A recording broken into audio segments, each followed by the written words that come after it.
episode of Jiujiteiras. I'm Babs. I'm Katie. And today we have a guest in the studio, which we're super excited and long overdue.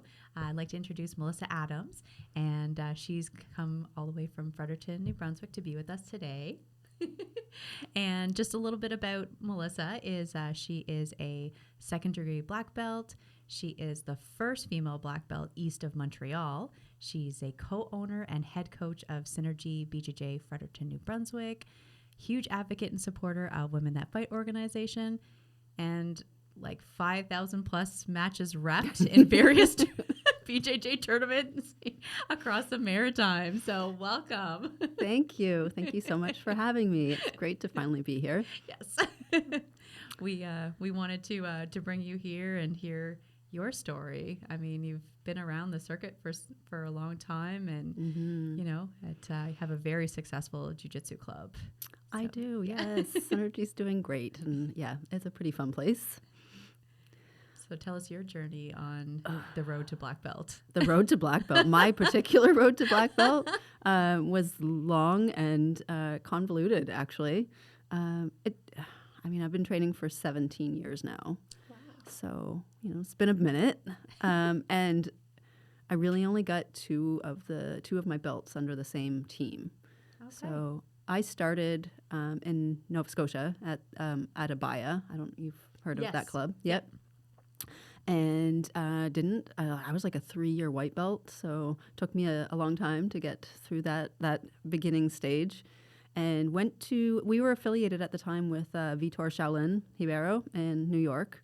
So went to New York to get my blue belt under him. Oh, wow. Yeah. And then I spent a couple summers, 2 summers, training and competing in Brazil. And yeah, you didn't know that? No. I remember you actually telling that at the Women That Fight, the most recent one. Yeah. I remember you had said that. Yeah, so brain fog. The first summer I was I don't there. know if you were there when you were saying that story. Oh, maybe not. Maybe you were. Yeah.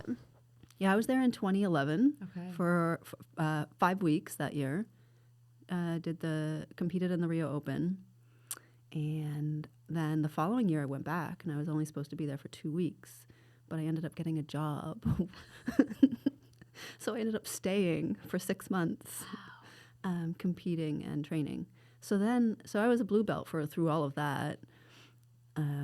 But just before I left, was the Rio Open, like the following year, and I had done well the previous year. I'd gotten gold, so I competed again just like 2 days before I left, or might have even been the day before I left. Oh, wow. And got the gold. And the head instructor from the team I was training with gave me my purple on the podium.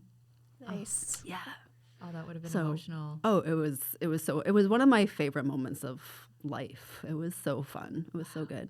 But then I immediately flew out, and that was that. I was back home in Canada. And blue and purple, 2 different coaches. Arrived back in Canada, and I was living in Nova Scotia at the time, but immediately, packed up the things, put the kids in the car, and we moved to New Brunswick. Brand new team, brand new life, and so joined the team that I now run, that I am now the coach of. Wow. Yeah. That's amazing. Brown and black were from that team. So yeah, it was quite a journey.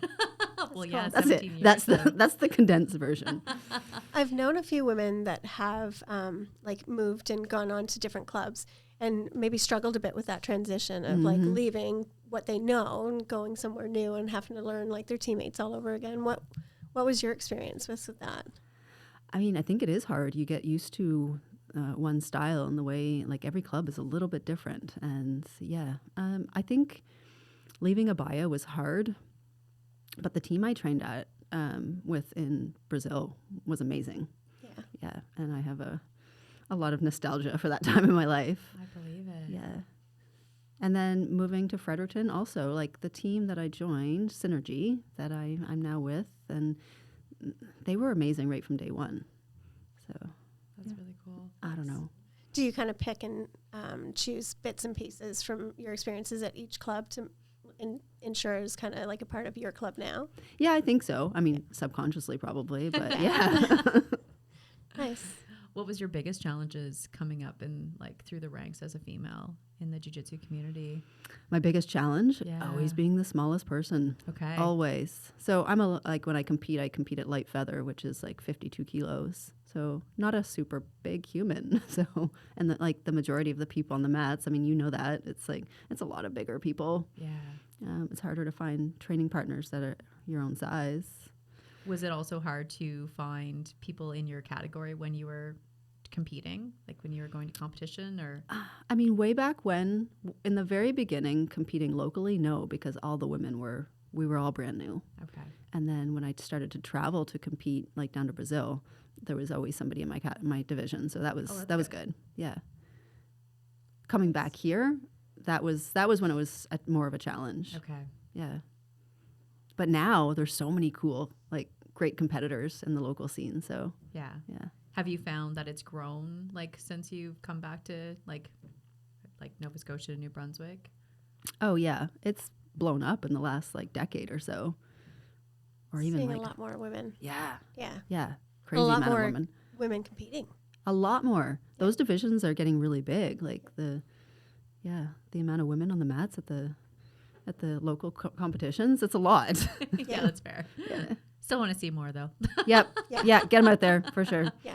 So I guess your transition, like, you know, you're now in New Brunswick, you're now at the club that you now Mhm. co-own and are the head coach at. How did that look for you as how many years did it take you to do that? Jeepers. I'm about 4 years actually, I guess. 'Cause I moved to Fredericton in 2012, and I took over that team in 2016. Okay. So I've been running it for 8 years now. Wow. Yeah. Nice. I did it solo for 2 years and just found that it was a lot of work. So that's when Greg came on. So Okay. yeah, It's good to have. it's good to have help. Yes. running a team takes a lot. Yes. Yeah. Definitely needed help. Did you hit any challenges with being female, like running the jiu-jitsu I club? mean, not many. There's not many challenges, I don't think. I was met with like a ton of support, mostly. Good. I do remember one specific incident that I'll never forget, because it was just like it just hit me so hard in a bad way, but also just now makes me laugh. And it was these two young kids, or I'll call them young men, I guess, who had decided they wanted to fight MMA, you know, as young punks do. And these punk ass kids come in and they start, you know, I'm at the door. I'm just leaving. They said, you know, we're looking to start jiu-jitsu. We want to fight MMA, and we thought jiu-jitsu would be a good place to start. And I was like, absolutely, right on. Like, it's going to take a ton of training, a ton of dedication, but you're in the right spot. And they're looking around, their eyes are darting around, and I was like, everything okay with these kids? And they're like, yeah, is there somebody we can talk to about joining? And I was like, yeah, that's me. And I could see the look on their faces. And they were like, what about that guy over there? And they pointed over to the mats, and there was one of the instructors over there, great guy, he still instructs with us. And I was like, well, yeah, I mean, you can go talk to him, but he's going to send you back to me. But off they went. Really? Yep. Yeah. They went over to talk to Curtis, and I watched this happen. Watched him point over back at me, and they came like coming back, like strolling back over with their heads down a little bit. And I was like, so you want to join? And they were like, we don't think this place is for us. Really? Yeah. Oh, really? Yeah. That's so that kind of disappointing. thing, like that was the one thing that I was like, okay, so there is some judgment here about a female head coach. Right. So, but then I realized like I didn't want those guys training here anyways, if that was Yeah. their attitude. Yeah. Yeah. Exactly. So And then your guys beat them at the tournament anyway. So. probably, yeah. Because they didn't train at your club. That's right. That's Yeah. awesome. Yeah. But for the most part, no, like that was an isolated incident. It's like it's been a ton of really good vibes, really good people.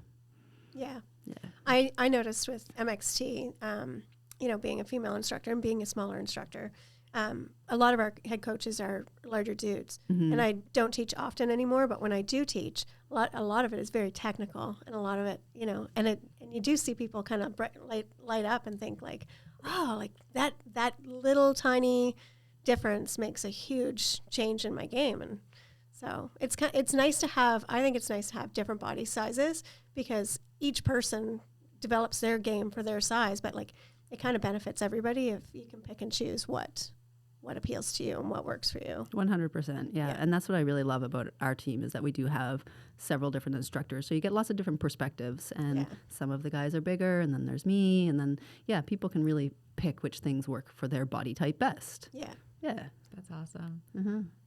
Well, I guess that kind of leads into like healthy culture, like from Healthy your culture. like in the clubs, like within the club. Yeah. So like for you, what do you see as signs, especially where you've traveled and been to different clubs? And I'm sure you probably even just like dropped in at other clubs, Nova Scotia, abroad, New Everywhere I Brunswick. go. Yeah. So I went to England last year and dropped in on a couple different clubs there. Oh my Nice. goodness, that's awesome. Yeah. What was that experience like? Oh, it was very cool. I trained, I knew I was going to one. I was like going to train with an old friend that I had met in Brazil, actually.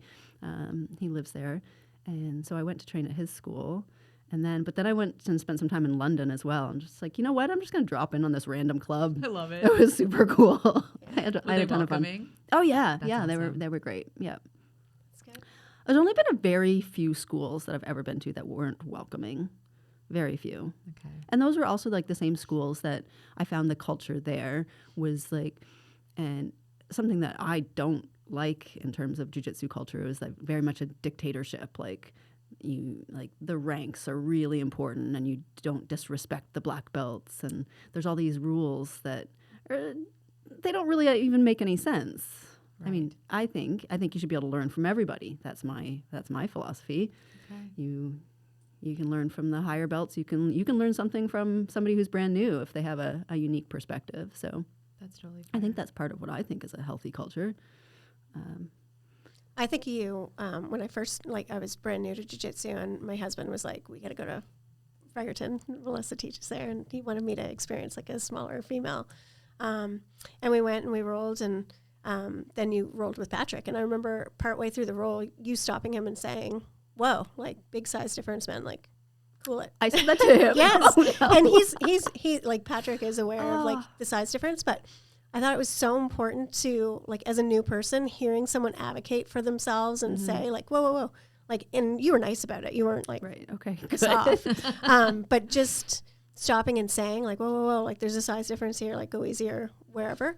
And I thought like, yeah, like that is okay for me to do. Like, and that is so Absolutely. important. I remember that very specifically. It is I really remind important. Patrick of that I too. feel bad. I don't remember doing that, but I He feel probably he deserved it. I mean, and I don't think there's anything wrong with that. Like a lot of times I'll start my rolls off with bigger people and say like, I'm little, and just go easy and Don't smash. And especially until you kind of build somewhat of a trust with someone, like people that you don't necessarily know yet. And, there's a big size difference. And I think as I've progressed too, I don't know if you've experienced this, but as you progress, they just see the belt. they And just see that figure belt. It's full tilt. And Yeah. it's like, dude, like, no. Like you can Like, handle gotta- anything. Yeah. Yeah. It's like, And I no. can handle a lot, But but there are limits, and Yeah. and it's usually the size difference, the strength Yeah. difference. Yeah. Right. One of our coaches, Curtis, he also has this saying. He's always like, "Smash, but smash appropriately." yeah.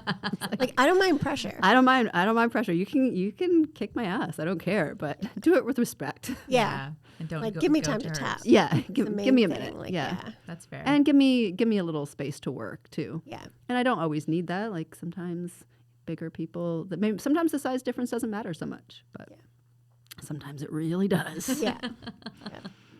So aside from like the hierarchy of like the belt levels and who you can talk to, is there anything else that you notice that really stand out, like what you do at your club and where you see other successful clubs, like the culture, like a positive environment?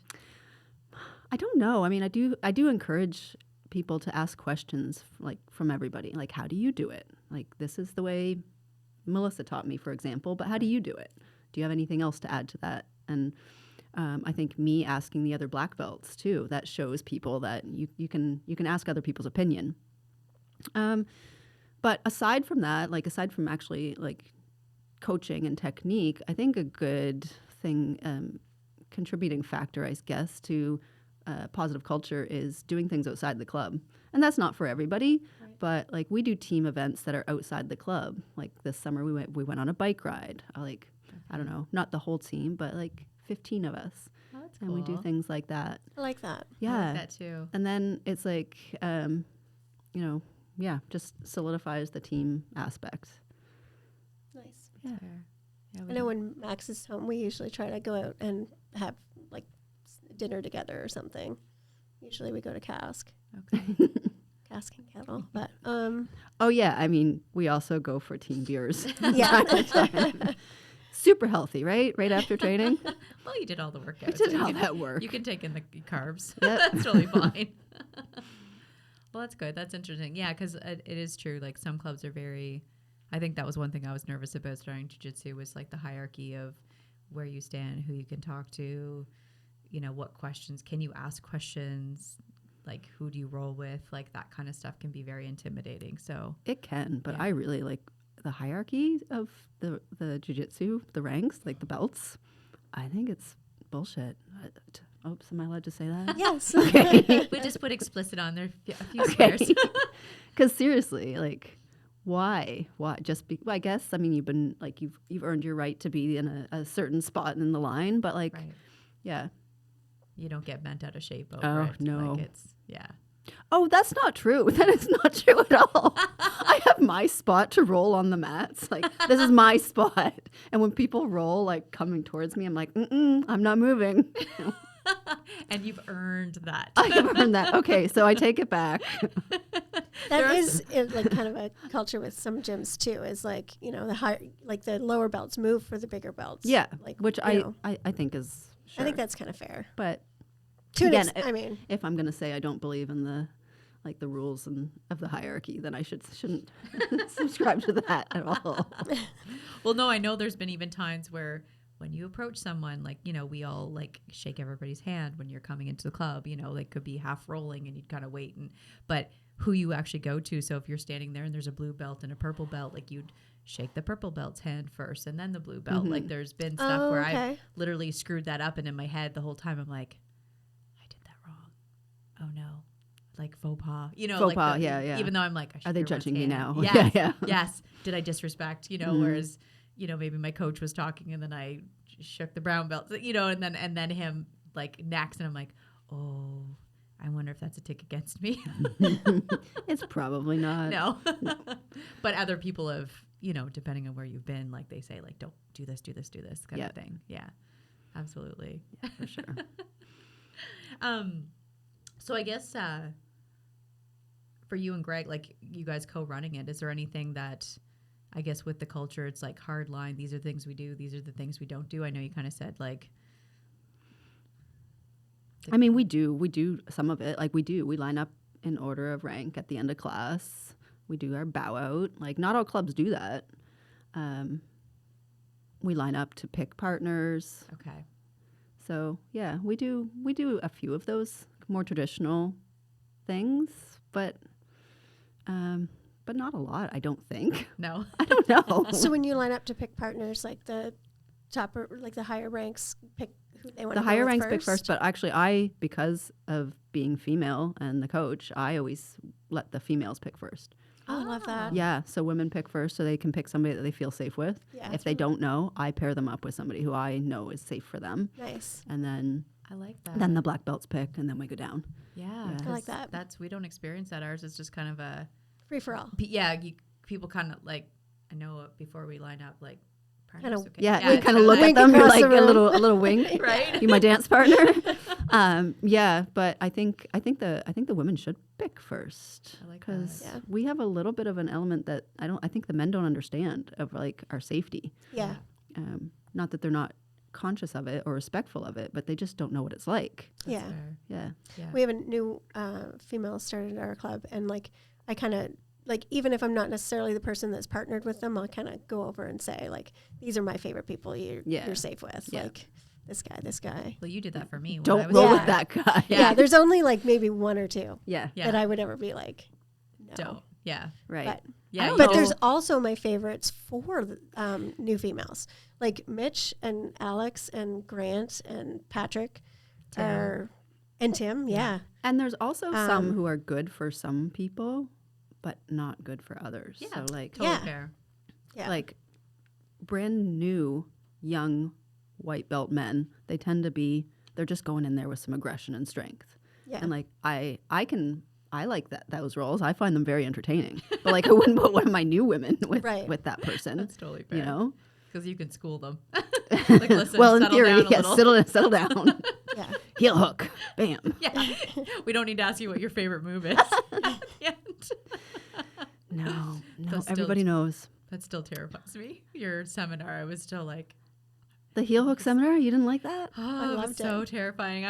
everything was so slow. I'm like, my knees are bad as it is. So I'm like, I just don't like. I feel like people. There's a reputation that they're really scary, but they're not. maybe I'll get there someday. You will. I'm You'll be still fine. scared, but I found that your explanation was really, really good. And like you gave a lot of detail. You can tell that you are a professional in like physical body as well, because you gave a lot of it. Yeah, thank Yeah. you. I was looking for the word, and I knew it was going to come to me. But yeah, the explanation that you gave was really, really good, because I just feel like it is a little scary, just in the sense of like the repercussion of messing it up. That's true. know, I know. but- Yeah, with like chokes, you're cutting off the blood flow to the brain, which is kind of important. Yeah. But like, you go to sleep, you wake up, no harm done. Yeah. Yeah, exactly. Which apparently there's some studies going around that helps improve. I can't remember if it's like, Oh yeah, I saw that, and I was like, neuroplasticity, and is this real or is this? This is Yeah. gonna be hokey. Is something gonna come out after the fact? But they're doing studies, so Yeah. we'll see. like people they're trying to say that, like, you know, a healthy amount of red wine every day is good for you, and they're like, no, it's not. Just kidding. We wanted it to be good for you, but it's not. Yeah. It's Well, totally for fair. every study that says one thing is good, there's another study saying that it's not good, because I yeah. know there's a lot going around about the risk of stroke after, Right. just with the carotids and stuff. So I don't know. I'm even with chokes. Like if someone has something on me well enough that I just tap. Like yeah. I don't really want to go to sleep. Unless you really know that you're like, I have a good chance of getting out of this. I think that's Yeah. where you. I like, actually probably should be fighting harder, longer. I fight think the chokes a lot. Yeah. Yeah, right to the bitter end. you fight them right to Oh, the yeah. end. Yeah, Yeah. Christopher's same to my husband. Absolutely. He's just Yeah. like, I'm not. I'm not letting them- tapping to that, But no. he's good. He's when you Unless practice it's real. being in that space where you're like, okay, I know I have a minute. I know I have this much more time. If I can get out of it, I'm Yeah. gonna push for it. Me, I'm just like immediate, like, yep. Yeah, that's me too. No, you can't give up. Yeah, I do. No, you gotta fight out of that. We'll work on that. I know. you Yeah, gotta maybe get we'll have to. you gotta push that boundary a little bit. You gotta get comfortable being uncomfortable. Yeah. Jill and I call you next week. We're Yeah. like, I was put to sleep 8 Eight times. times last week. It's like, There's things that get to you. There was a story. I don't know if I told this in the last episode. I'm sorry if I did. But I remember rolling with Christopher at the club, and he kept pinning my arm and pinning my arm and pinning my arm. And I finally, Coach Mike, he saw the look on my face, and then I took his back, and then I choked him. But Nice. but he said like the look that look. took place before you got in there. yeah. It was like you just have to get to that point where you're like, enough. Enough's enough. And I'll Turn fight on out the of it. anger switch. Here we Yeah. go. Well, I It's think never too- happened to me before. I think too, it's like that's kind of like your learning curve. Like I noticed when I was first getting to like blue belt, you know, you get caught in something so many times, and that frustration is what really encourages you to be like, all right, like All how do I get out of Yeah. this? And that's when We're you start to fixing this build. right now. Like, yeah. Yeah. And It's the, really good. the guides are really nice at my club, so they will, apply pressure, like not let me do everything, but they'll allow me to try things. And like, oh, there's an opportunity. If I'm being slow, they're like, come on, like, Yeah. What do there's you an see here? opportunity. There's space, like get out, get on Yeah. top. So, yeah. That's good. But yeah, so with the culture leading to the women, you have a very, very large group of women at your club, and it seems to be very successful. I do What's right your now. secret? I don't know. They started coming and they just stayed, and I'm so excited. I don't know because I tried for years. So I tried starting women's programs. Like when I first moved to Fredericton, I liked to the coach at the time. I was like, hey, I'd really like some more women around. Do you mind if I try a women's only? And tried it and failed. Tried it and failed. I did that over and over for years. And it was just like, I don't know, 4 or 5 years ago, maybe. Yeah, just before COVID, we had a couple women that were actually like training consistently. Okay. And then COVID hit, and of course there was all of that, and we can skip over those years. Yeah, that's fair. But then like just post COVID, like 2021, I started doing intro seminars, intro workshops, where it wasn't necessarily a women's program, but it was just like a one-off workshop. So no commitment for the women, just being like, hey, I can go try this without any commitment. And just give like a brief little introduction. This is what jiu-jitsu is. These are your goals. These are the general positions. And they started staying. They just started coming. That's and awesome. it was Love like that. 2, and then it was 4, and now we have like 20. No, maybe not that many. Maybe, but probably Getting 16. close. Yeah, Yeah. 16 or 18. I see the pictures and it's just like the whole Yeah. mats are full. I'm like, oh my goodness, like that is awesome. It's incredible. Yeah. And days of the week, hours, like what seemed to work too? Because that's another thing that is hard. Like a lot of clubs, it's like they have all their top spots for co-ed classes, the kids classes, this and like no gi, whatever, fundamentals, and then it's like women's classes just get slotted kind of. Well, that's why I don't do a women's class. I don't do a ongoing women's class. I do Okay. these intro workshops. Okay. Once, like right now I'm doing it like once a month, trying to do it once a month. But really just like, it's just to feed them into like the co-ed program. Like you can train with everybody. I love it. And if you're not comfortable, just pick one of the other women to train with. That's awesome. Like yeah. that. Yeah, that's actually What would smart. you say are the fundamentals to that intro class? The intro class talks about like that there are 4 main positions. I don't get into like there's different styles of guard because that's just confusing. Yeah. So like there's 4 main positions, and your goals are to transition into these positions and ultimately control your opponent and submit them. But your goal is to control the position, and that's hard for them even to get their head around that. So Yeah. uh, It's intimidating, especially if you're like not coordinated. Like, so I've done different formats where I go through all of that. Or the last one I did, I taught some basic transitions like hip bump sweep and maybe an upa escape or something, but something that flowed into almost a mini flow roll, Nice. but choreographed. oh, okay. So by the end of it, they Cool. were like, "Oh, I see how this works," Nice. and Like that that. I liked that a lot. I'll probably use that format again. That's really cool. And you found that you've been getting more females coming to that? Like you have your core, obviously that would probably I have come my and core support. group, yeah, and then You've had more people more and more women coming. trickle in. That's awesome. Yeah, because Power. whatever you're doing, just keep doing it. So those monthly intro classes, and I think just it's your working. basics. Yeah, because I think women-only classes are great, but I personally believe that you have to train with everybody. Yeah. Well, they seem to peter off. It's a thing. It's like you get the women that are already training co-ed to go to the classes, hoping the other women will continue to come. And then there's just like a gap that happens. And then the women that are training co-ed just go back They're like, to. yeah, I'll they're just like, go to my just- regular classes. Exactly. Oh, there goes my earring. Okay. Put it in the pocket. Yeah. The women that are into jiu-jitsu like the challenge, and the more challenge you want, the more people you need to challenge you. Exactly. So Yeah. it ends up kind of veering that way. We did have a couple women that stayed just women's only, but I would say the majority end up wanting to go that way. Yeah, I think so. And your goal was the same when you were teaching. It was like, this is a temporary spot that you will eventually just go to. I'm regular just making you classes. comfortable. There's a bigger plan Yeah. here. And it worked for me. It was great. Like I was very fortunate that, I do know the jiu-jitsu community through Christopher and everybody, but it was still intimidating because I'm not aggressive, like thinking like, oh, I have to be not aggressive, but you know what I mean? Like using The personal force space, especially, Th- I that- think is the that's it. So big having challenge for women. it is big time. So yeah, going in and being able to roll with, other women, just being like, okay, this is a safe space. And then, okay, now I'm ready for Now I'm ready. Yeah. to move on, and it will be awkward for a bit, but then it will be fine.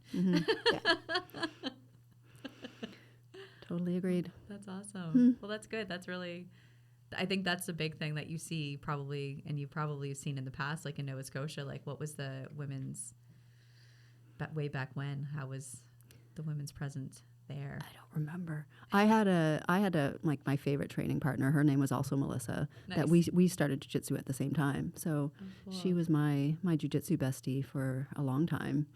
And but at the club, there weren't many other women at my club then until later. And now there's some great women out of that club, like Charlene Barkos is out of there. Yeah, she's amazing. She's fun. Yeah. And at competitions, like my very, very first competition I ever did, there was no women's division. Oh, So it was a co-ed. I was the only woman that showed up to Wow. compete. Yeah. So I went in the men's division, which 145 and under. I'm 115. So I was like, well, I guess we're doing it. I guess we're doing this. And the guy, my very first opponent, I'm moving my mic here. He cross-faced me so hard that I had a bruise on my cheek. Oh, wow. Yeah. He was just like, he was not going to lose to a girl. No. Yeah. Absolutely not. Wow. And that would be hard. Like, it's one thing in a club where it's like you're used to the female presence, but then competition, that would have been. No, not happening. So yeah, that one didn't go well. But then the following year, like 6 months later, was when I went to my second one, because that gave me a bad taste for a minute. Yeah. But 6 months later, I competed again, and then there were a whole lot more women. Like, I don't know if you remember Courtney Pratt. She had actually Yes. started. Yes. Her and I started the Women That Fight years ago. She was like the main girl, but I was kind of her backup. That's awesome. And so she was there, and she was a big advocate for women competing. So Nice. yeah, we had. I remember when you did the Women That Fight with Courtney at the MXT on Westmoreland. Westmoreland Road. Yeah, Yeah. you taught a really cool bow and arrow choke. Of course I did. Yep, that checks out. Yeah. Is that another favorite? Yep. Nice. Actually, I think you put that on me at GMT in Moncton. Probably. It's my first time rolling with a black belt. Yeah. That's awesome. Yeah. It's so cool to see the growth. It is. Yeah, sport. it really is. Yeah. I know, like for Rogue, for example, I want to see like the brackets get bigger and bigger. And I know, like, we've talked about how one day we'd love to see like the women's filling up the mats and matches and women ref. Oh, there was that one day. And there was 3 female referees on the Yes. mats, and I was like, okay, stop. Somebody take a picture of this. This is Yes. super cool. Yes. That's awesome. Yeah. Yeah. So it's like wanting to be involved more and more in all aspects Yeah. of it. I mean, I know myself personally, I'll just be on the sidelines. I'm not going to compete, but You could. I know I could. Don't rule it out yet. Don't rule it out. Never say never. Yeah. Maybe before I'm 50. Yeah. Maybe we'll have enough women that'll be masters divisions. There you and go. that'll be really cool. It'll be intro I think level. I would compete again if there was masters divisions. Yeah. Yeah. You don't think you'll compete without masters? I don't know. I No. said that, but I competed a couple years ago, and it was just I wasn't prepared. Yeah. If I'm going to get back into competing, which I do talk about all the time. Oh, do you? Oh yeah. Yeah. But I would have to put a lot more into it. I feel like I don't have the time to right now. So Yeah. yeah. You find like being a coach, it takes away from your ability to train consistently. Absolutely. Or, Yeah. You can't really coach and be interested in the growth of the development of other people, but also interested in your own development. Like the two don't jive unless you had time to be on the mats all day, every day, Right. and have time to coach and train yourself. But that's not really reality for most of us. So No, because you have 2 other jobs aside aside from running. jiu-jitsu. So I mean, really, if you really wanted to, if I wanted to put as much effort into the training that I would want to compete, I'd probably have to stop coaching. And that's not going to happen. So Right. No. How do you approach your classes? Do you like create a lesson plan? Do you have like your warm up prepared depending on what it is you're teaching for a class, that sort of thing? typically, yeah, the warm up should reflect what we're doing. Okay. And I typically will build off of things. So usually I call them units. We do a unit of leg locks. So we'll start with something basic, and we'll add something, layer it. So by the end, they can do a whole series of things, including escapes and Nice. transitions. I like that. Yeah, they're Smart not way to put it they're together. not random moves. Like, it's not move of the day, and then next week it doesn't Like totally doesn't different. fit. Yeah. Okay. No. That's That's interesting. So you plan it like on like maybe a monthly basis. Yep. Yeah. And like I teach a fundamentals class, so that's just typically it might be kind of random moves, but they're all within our blue belt curriculum. So it's like, this is how this relates back to your curriculum. And every once in a while I forget my lesson plan and I have to do it on the fly, and I hate that. Have you both? Because how many classes do you teach a week? I'll just 4. 4. Yeah. Oh, just 4. Just. Yeah. But I'm usually on the mats 5 to 6 days a week. Okay. So Have you trained in other martial arts, or and what made you pick jiu-jitsu? I tried Taekwondo when I was a kid. Didn't last. I started jiu-jitsu for my son. My oldest son, Mason, wanted to start jiu-jitsu, or maybe his dad wanted to put him in jiu-jitsu, I don't know. And I was like, nope, way too violent for my child. We will not be doing that. And I had this notion that jiu-jitsu was, I don't know. Super violent. Yeah. That he was going to get hurt. And that it I was watched just the like, kids' class, and it scares me. yeah. Like, I'm just like, oh no, like, What are you doing to each other? yeah. Don't say that. I'm putting Sterling back into it. Well, I don't No, have kids- children, but if I had, I know I would have been that helicopter Right. parent, like, Right. you know. And I watch, and I'm just like, oh, but they're way more bendy and Oh resilient. my than gosh. I Bendy, they give can them fall on their credit for. head. Yeah. It's all, Yeah, So, yeah, I tried jiu-jitsu for my kid, and turned out I liked it. Who knew? you immediately loved it. Immediately loved it. Yeah. Like day Really? one. Yeah. That's so cool. I remember my first class, like, so clearly. It was Groundhog Day. Like, what is that, February 2nd? Yeah. Yeah, 2007. Wow. Nice. That's so cool. Yeah. So did you brought him to one, because he was how old when you brought him to? I didn't. His dad did. Okay. Oh, I was like, I'm not participating in this. You guys do you. But Right. yeah. And it was probably a year later, I think. that you went in and was like, okay, did you take him to a class and then saw it? And that's when you're like, No, I was teaching fitness classes there at the time. So I was already like Oh. in the building watching things. okay. And yeah, I was teaching a fitness class there, maybe a boot camp. I don't know, something like that. Okay. Yeah. And then you're like, I'm just going to do I'm this. just going to stay tonight, see what happens. That's so cool. That is cool. And do you prefer gi or no gi? No gi. Yeah. For sure. Nice. I roll in the gi once a week. Yeah. Yeah, but every other day is no gi. That's really. cool. Yeah. How about you, Katie? I think I like the gi. You do? I do. You're a gi girl? I am. I think I Okay. am able to slow it down, and I think now that I'm grips. training judo, in Oh, addition, yeah, with it kind judo. of gives me No, a that makes bit of sense. a. Oh. But yeah, I think when I first started, I was like no gi all the way. I was like, no, I want to be able, to defend myself in the street. Yeah. But yeah, no, I think I've become a gi fan. Gi girl. Okay. It's funny how, and I don't know, where does it lie now? You see, like, media, like, there's always this constant back and forth of, There like, is. gi, no gi. Like, Yeah. you see certain clubs that are just like, I don't think that will ever change. I think it will It's just be gonna this tug of war of like, no, this one's trendy. Nope, that's lame. This one's trendy. that's Yeah. totally fair. It's gonna just forever. We used to have back in the day, we used to live in a building where we were younger, all 20-somes, and it was like the toaster strudel Pop-Tart. That was the same thing, the tug of war of like, every time you meet someone new, you're like, which you prefer? Toaster Pop-Tarts.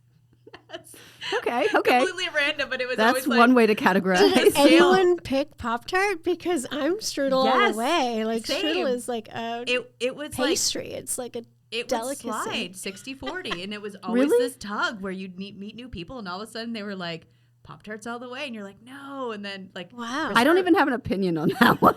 No, you can't pick a side. I haven't had either of those in like 20 years. I don't Oh, know the last no. time I had one either. That's But if But I, based on my previous experience alone, I would definitely do a Coast strudel. yeah, strudel for sure. Yeah. totally random. Sorry to have compared no-gi and gi to Pop-Tarts and toaster strudel. I but think it's going to be the new thing. Yeah. Like you'll see it popping up on Instagram stories. there you go. Yeah, I'm going to start getting advertisements for these Yeah. products now. Too Oh, funny. that's funny. So I guess back to your journey and everything. With the women's class and stuff, like, what would you say, aside from like the monthly kind of intro classes for women to start, what would you give for advice to people like that could make their clubs more inclusive and like appealing, I guess, to females, kind of on the sidelines? That's a hard question. I don't know. I mean, I do think that if you do have a women's program or a women's class, that it should be taught by a woman. I know, like, I've seen clubs all over the place who have women's specific classes, but they're taught by a dude. Yeah. And I mean, I get it. Instructors are hard to come by, but for me personally, I'd rather see a blue belt woman teaching a class than a black belt man teaching a women's only class. Yeah, I would fair. agree. Yeah, I would agree with that too, because you still have them as a resource to plan and Yes. how do you want this class And to I know, go. like, you don't not necessarily want newer people, a blue belt or somebody, you know, with less experience teaching.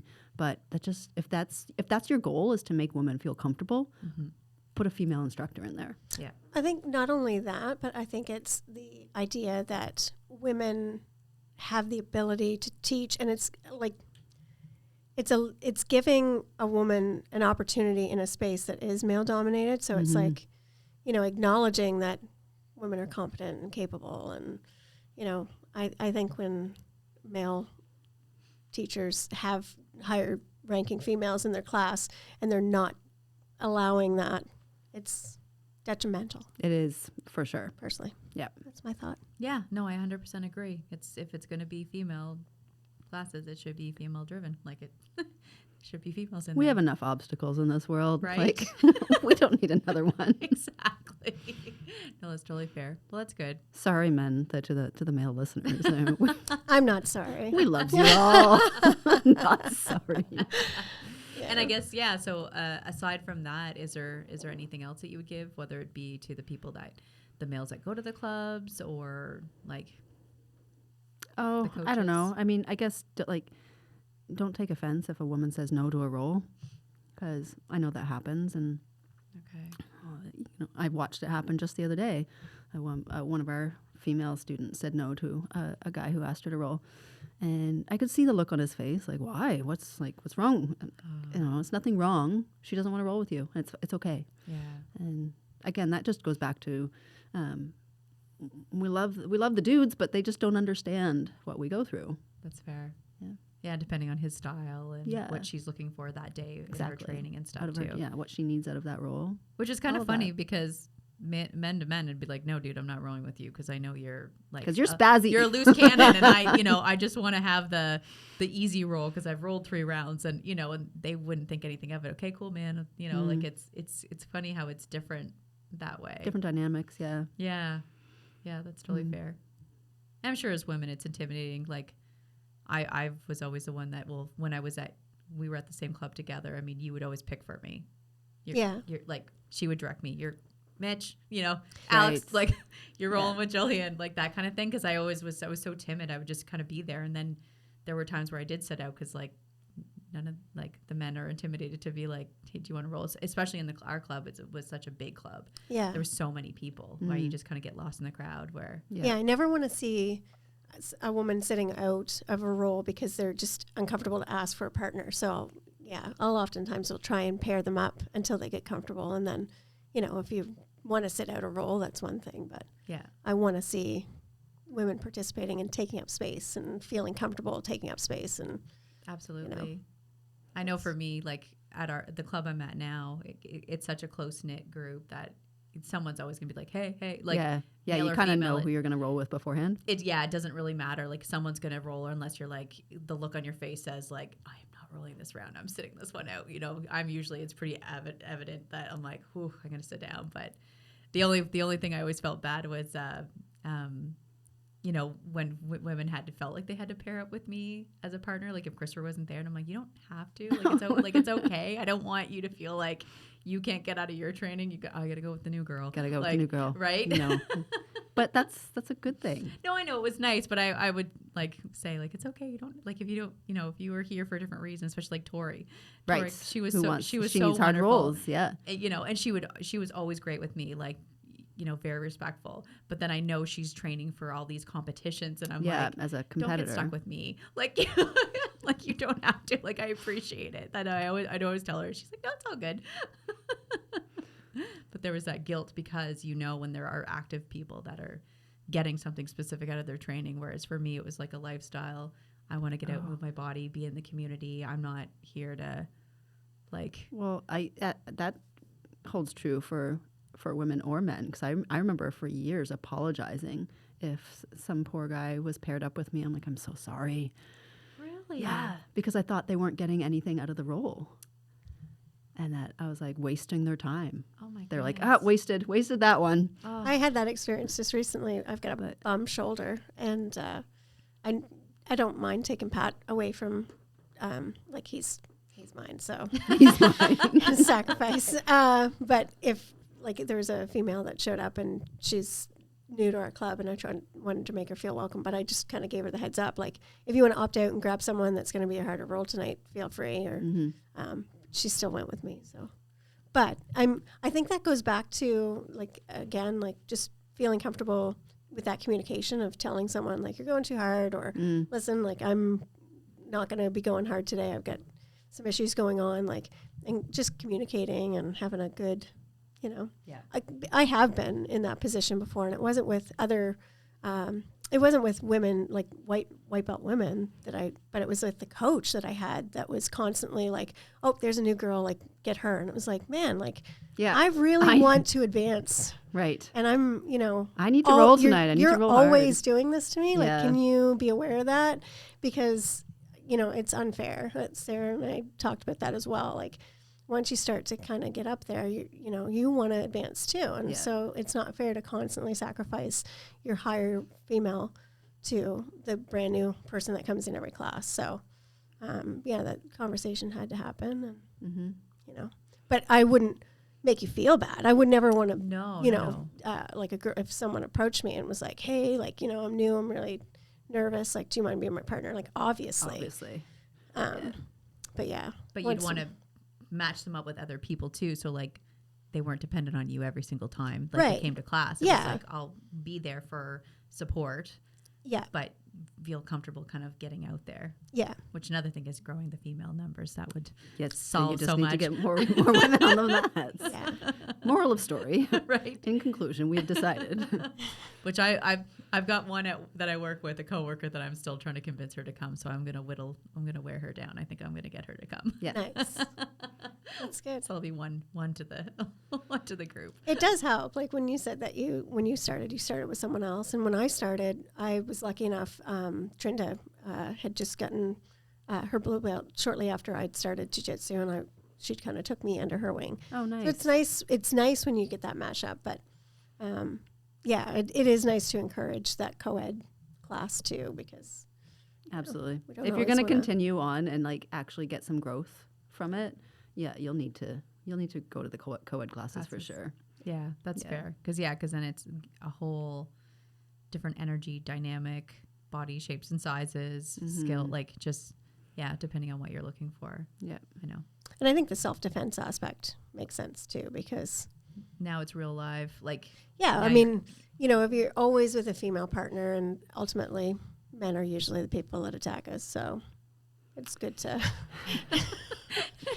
like it's almost like a desensitization in a way, like getting comfortable with those situations. And I mean, hopefully we're not ever actually training for a real life situation, but I've never had to use jiu-jitsu in real life. Thank God. No. Oh, that'd be terrifying. Yeah. I mean, I think I'd stay calm and just do my thing, but like But it'd be weird knowing that it is for your life this time versus on the mats in competition where you're competing to come out on top, or you're trying to win the role with your partner. Like a very different mindset. Very to be different. Like, I need to survive this. I don't want to do that. yeah. I mean, thankfully I have the tools if I need to, Yes. but I'd prefer not to. I've used it at work, but I don't think I've ever used it in a real life, like on the street situation. Right. Yeah. But do you find with jiu-jitsu and your knowledge of jiu-jitsu that you're more confident when you're out in spaces knowing that you're capable of handling yourself? Probably overly confident. Yeah. I'm fine. 3 attackers, I can take them all. It's fine. It'll be like in the movies. Yeah. They'll come one at a time. Absolutely. One at a time. I'll dismantle them. Yeah. One blow and they're down, not getting back up. Yeah, probably a little delusional there. Well, at least you're not terrified on the other side of things. I'm not. Yeah. I'm not terrified of anything to a fault. That's where I want to get, not just like the confidence. Like for me, I do it, but I don't, like if I was in a real scenario, I'd probably panic. But You think so? I don't know. I mean, I don't panic during. I've had my first aid for like 2 decades, and I've had to use it like 5 times. So I didn't panic in those situations. So There you go. maybe that would lend itself to I will just take control. But I still need a few more years under my belt with jiu-jitsu. I How long have you been wondered. training? It's been since summer of 2022. Okay. Yeah, but unfortunately, just not like I've had breaks in between, so it hasn't been like training 4 days a week or anything. It's been like 1 to 2 days a week. Eventually, I mean, the kids will get older. I got a 2.5-year-old and a 6-year-old, so it's, and then all the other things, businesses Life. and full-time job, and so I know that I do what I can when I can, and then the freedoms will come, and getting Sterling into jiu-jitsu will hopefully, as they get older, and then they can stay later for classes and things like that. So I feel like you put a lot of pressure on yourself for like the attendance part of it, but with a full plate, that is one of the challenges. And I think for women, like, especially taking time out when you're pregnant, with a new baby and things like that, like it may prolong the process, but you still get there. You still. oh get yeah, and I feel like I'm always telling you that. I I just know. want to make sure you know, like, and it's good okay. for other people too, because we can have this all or nothing mindset, and I have that is struggled not with worth it if you don't go exactly 5 days a week. and but I'm it is. failing. Everyone's talking yeah. about you, No, right? nobody's Like talking about no. you. No. And when you're at a good club, they are always happy to see you and glad to have you back. And I've almost been in tears at times coming back and how friendly people were. And I'm like, no, don't be nice to me, because then I'm going to start crying. Like snap me or something. And, they're just like, hey. Yeah, make a joke of it. Yeah, Like, oh, look who decided to show up. Exactly. And then I'm like, but no, it's been very supportive. So I try and tell myself that too. And then knowing and saying that so that other people, excuse me, now I am tearing up, that are on this, that are feeling that, don't just keep going. Just keep going. Yes. Absolutely. Doesn't matter how much time you take off. It really doesn't. Yeah. Have you had any setbacks with like injuries or anything like that for any period of time that have made it challenging for you? I've had a few injuries, like minor injuries, but the only one that actually made me take any significant amount of time off was breaking my wrist. Okay. Yeah. So I mentioned the Brazil, 2011, competed a lot, did well. 2012, competed a lot, did well. Was going back in 2013. And like, just, I don't know, it might have been 3 or 4 weeks before I left, I broke my wrist. At jiu-jitsu? Yeah. Yeah. Was it like Shattered it. Was It it was a terrible. fall or something? That No, happened? I did that classic thing where you're like, whoop, you're like, guard, they're passing your guard and you put your hand on their hip to like block. And he hip switched. It was John Judo. Do you know if you know? Yeah. Yeah. That poor guy felt so bad. He came to the hospital to check on me. I was like, dude, it wasn't your fault. I shouldn't have put my hand there. my dumbass. But yeah, it broke in like 3 places. So Ouch. That's a long healing process then. yeah. Yeah. So it was like 6 months off. But other than that, I think I've, a couple weeks off here and there. Yeah. That's good. I should knock on something because like Yeah. 17 You're like- years and like 1 major injury. That's awesome. Yeah. That's good. Yeah. Well, I just- especially your profession too. Like what's going on in the body as Yes. an RMT and teaching it and knowing all about anatomy. and how long it actually takes the body to heal. Just way longer than we think it's going to be. Yeah. Have you had any major injuries? I tore my meniscus and my knee, my quad locked up to compensate for the instability. So that was a pretty good one. That sounds And then not fun. yeah, it sucked. I went for a double leg and it kind of folded the wrong way and just kind of went wonky. But up until that point, I felt invincible. And then once I had that injury and realized, like, ooh, I can really hurt myself, kind of had that timid feel for a long time. And then now I'm dealing with my shoulders. I think from being small and for so long being like on the bottom and crushed between like somebody and the ground, my shoulders have that internal rotation and yeah, and so I kind of ignored it and ignored it and ignored it and ignored it, and then So obviously my range of motion was shot. And then now it's painful to put a shirt on. There's one take a thing shirt about off. injuries is if you ignore them, they will just Bark at yell you. louder. Yeah. And Yeah. it's weird because just the idea of having a setback and not being able to train creates like that like panic. It's like I need to get on the mat. It's like I don't want know. anything that's going to hold me back from training because that's like my mental health. It's mental health. And then I Yeah. tend to feel like if I'm off for, like, I did sprain my knee last year, like my MCL, and I was off for not that long, but I was just like, that's it. My life's done. Yeah. I'm never coming back. It's hard. It's easy to dive into a funk. I Yes, find. it really Yeah. is. And I have actually one of my favorite training partners, and she's training for about 3 years or so. She's, I think, broken 3 bones in the 3 years that she's been training. Oh, wow. And every time I'm like, you are tough. You're a tough cookie. Because she's like, Yeah. she just breaks it. She heals. She comes back. I'm like, you're back for more. All right. Not the same break over and over. No. They're just Different. all different bones. Just weird fluke accidents too. Really? So I'm just like, yeah, she is like mentally strong to be able to do that Yeah. and just keep coming back. I'd be like, this sport is not for me. Yeah. But Toughen it up. Wow. That's wild. yeah, she's fun. Well, that's awesome. Well, thank you so much for being on the show. Is there Oh, anything? my pleasure. Thanks for having me. Yes, it was long overdue. Yeah. So it's nice to finally be in the space too. You can come here and Yeah.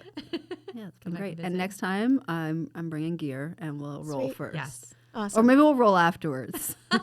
We'll I'm get this game for out of the way. anything. Game for anything. Yeah. Cool. The messy. I see all the memes of like the before and the after when women go to jujitsu. So Yeah. we can have a messy episode. If your hair looks good, you were not rolling hard Right. enough. It's true. My hair's been pulled out and ripped, and I can't dye my hair anymore because of it. Right. Because my hairdresser's like, jujitsu, No. pick one. I'm like, jujitsu. Jiu-Jitsu wins. So I will stop dyeing my hair. Well, thank you so much. It was really an honor to have you on the show today. And Thank we'll you. It was definitely an have honor you to be back here. again. Yes. Thank you. Thank you.